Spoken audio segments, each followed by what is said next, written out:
বিসমিল্লাহির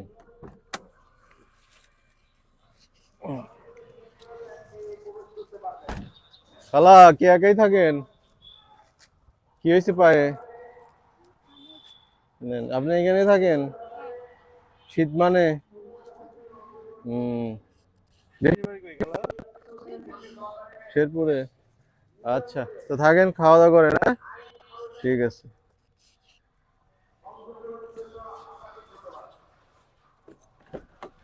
বেশি টাইম লাগালাম। Yes.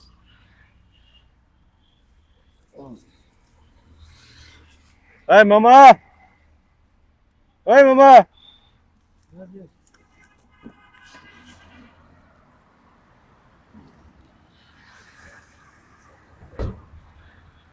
এই ঘুম গেছো? দাও। খাও নাই দুপুরে? তাই থাকো, এখানেই থাকো তুমি। কোথায় থাকো? তাই, আচ্ছা ঘুমাও।